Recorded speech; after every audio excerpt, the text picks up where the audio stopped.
Seguimos nuestra entrevista el día de hoy con el doctor Julio Schelling.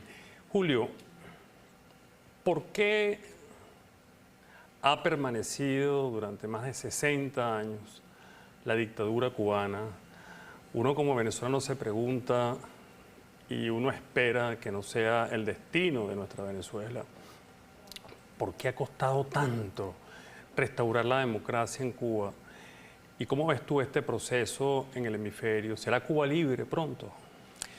Cuba va a ser libre y con el favor de Dios, consecuentemente vamos a ver el fin de los regímenes dictatoriales que están bajo su mando, sin restarle responsabilidad a los actores locales en Venezuela, Nicaragua y Bolivia.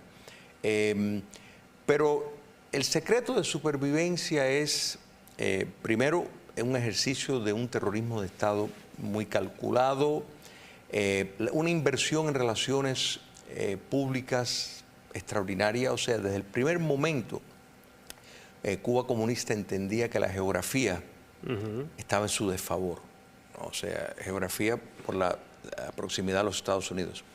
Estratégicamente, la manera más fácil de desviar la atención es crear problemas en otras áreas, obligando a los Estados Unidos a tener que enfocar. Crear inestabilidad, agitación. Correcto. Y eso, la presencia del régimen castrista, no solo en América Latina, que ha sido de nuevo un elemento permanente desde que llegaron al poder. O sea, en menos de una semana ya estaban coordinando entrenamientos de guerrilla, sino su participación en Angola, su participación en el Medio Oriente, en Asia.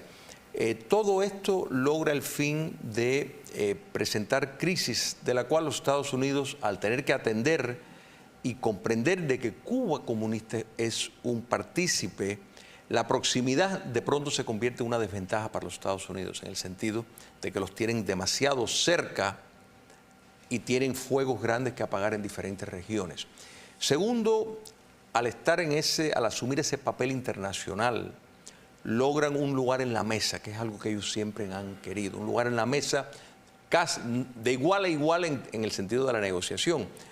Cuando los acuerdos de paz de Angola, Cuba comunista insistía y al final logró un lugar en la mesa frente a los Estados Unidos, que era algo que ellos querían, y esto les sirve para establecer para consolidar alianzas fuertes con actores que sí tienen más recursos, como la antigua Unión Soviética, ¿Pero por qué como Estados China. Unidos, y hablo de Estados Unidos porque tiene a Cuba 90 millas, desde aquel episodio famoso de la crisis de los misiles con Khrushchev y desde la crisis de la invasión de Bahía de los Cochinos?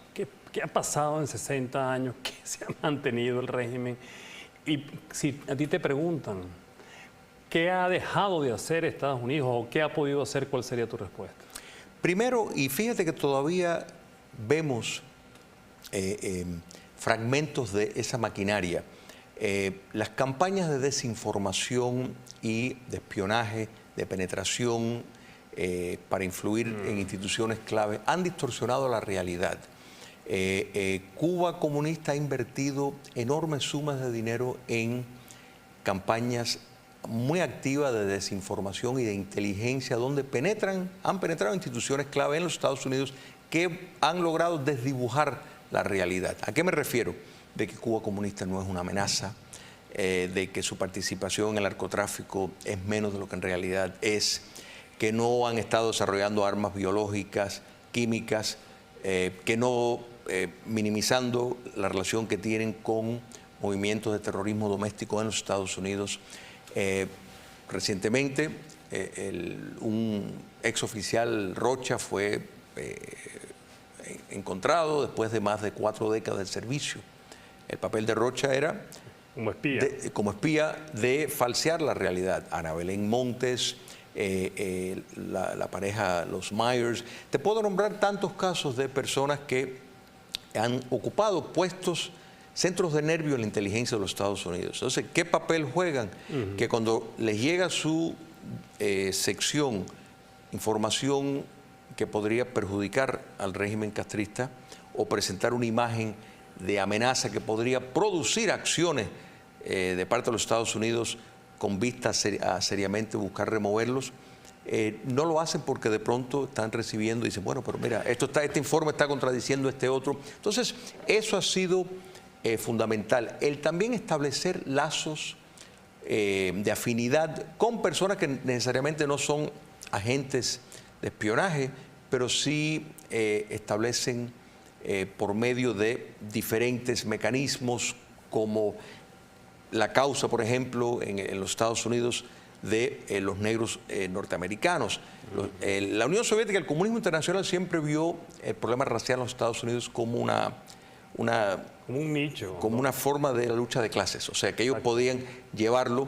Y de hecho Cuba Comunista capitalizó en eso. Toda su inversión en África de cubanos fue con la idea de combatir la colonización europea. La colonización de Portugal, de Salazar. Exactamente. En tierras de Angola. Entonces, ¿quieres decir que no ha habido la suficiente contrainteligencia? No ha sido muy fallida, aunque parezca mentira. Dice, bueno, pero ¿cómo es posible? Es posible porque precisamente la idea de que es un país pequeño, y eso ha sido la gran, que está impactado por un embargo y con el deseo de los Estados Unidos de tumbarlo. Mira, los Estados Unidos destruyó todas sus operaciones donde estaba asistiendo, que en una época sí lo hizo, ya a mediados de la década de los 60 abandonó. O sea, la Agencia Central de Inteligencia directamente le dijo a los cubanos, no le vamos a asistir más. Cuando tú seguro que has oído hablar del pacto Kennedy-Khrushchev. Sí, cómo o sea, no. el pacto Kennedy-Khrushchev, un pacto no escrito, pero de reconocimiento, donde... Pacto de no agresión. Exactamente. Y eso convirtió a los Estados Unidos, en efecto, en policías del régimen castrista, porque a partir de ahí ellos no permitieron que desde su territorio hubiera ninguna incursión de liberación, ni campaña, ni intento de buscar fuerzas internas dentro del régimen que estuvieran dispuestos a dar una revolución de palacio, por ejemplo. Entonces, ese pacto, podemos decir que a partir de la mitad de de la década de los 60, ya los Estados Unidos mantuvo una posición moral, mantuvo una económica respecto al embargo, pero hasta eso ha sido como la marea. Dependiendo en el gobierno, un gobierno lo suaviza, el otro lo endurece un poco, pero no es para nada, por ejemplo, en lo que vimos un embargo contra Sudáfrica racista, la campaña contra el apartheid, donde sí se internacionalizó y se convirtió en una cuestión moral. Los Estados Unidos no ha hecho eso en el caso cubano. Quisiera conversar, tenemos que ir al corte, pero en el próximo segmento vamos a aterrizar un poco cómo ves a Cuba libre, cómo ves a Venezuela libre, pero qué pasos, cuáles son las mínimas diligencias que hay que hacer para lograr la libertad. Estamos hablando con el doctor Julio Schilling aquí en el estrado del Abogado del Diablo. En segundo volvemos con ustedes.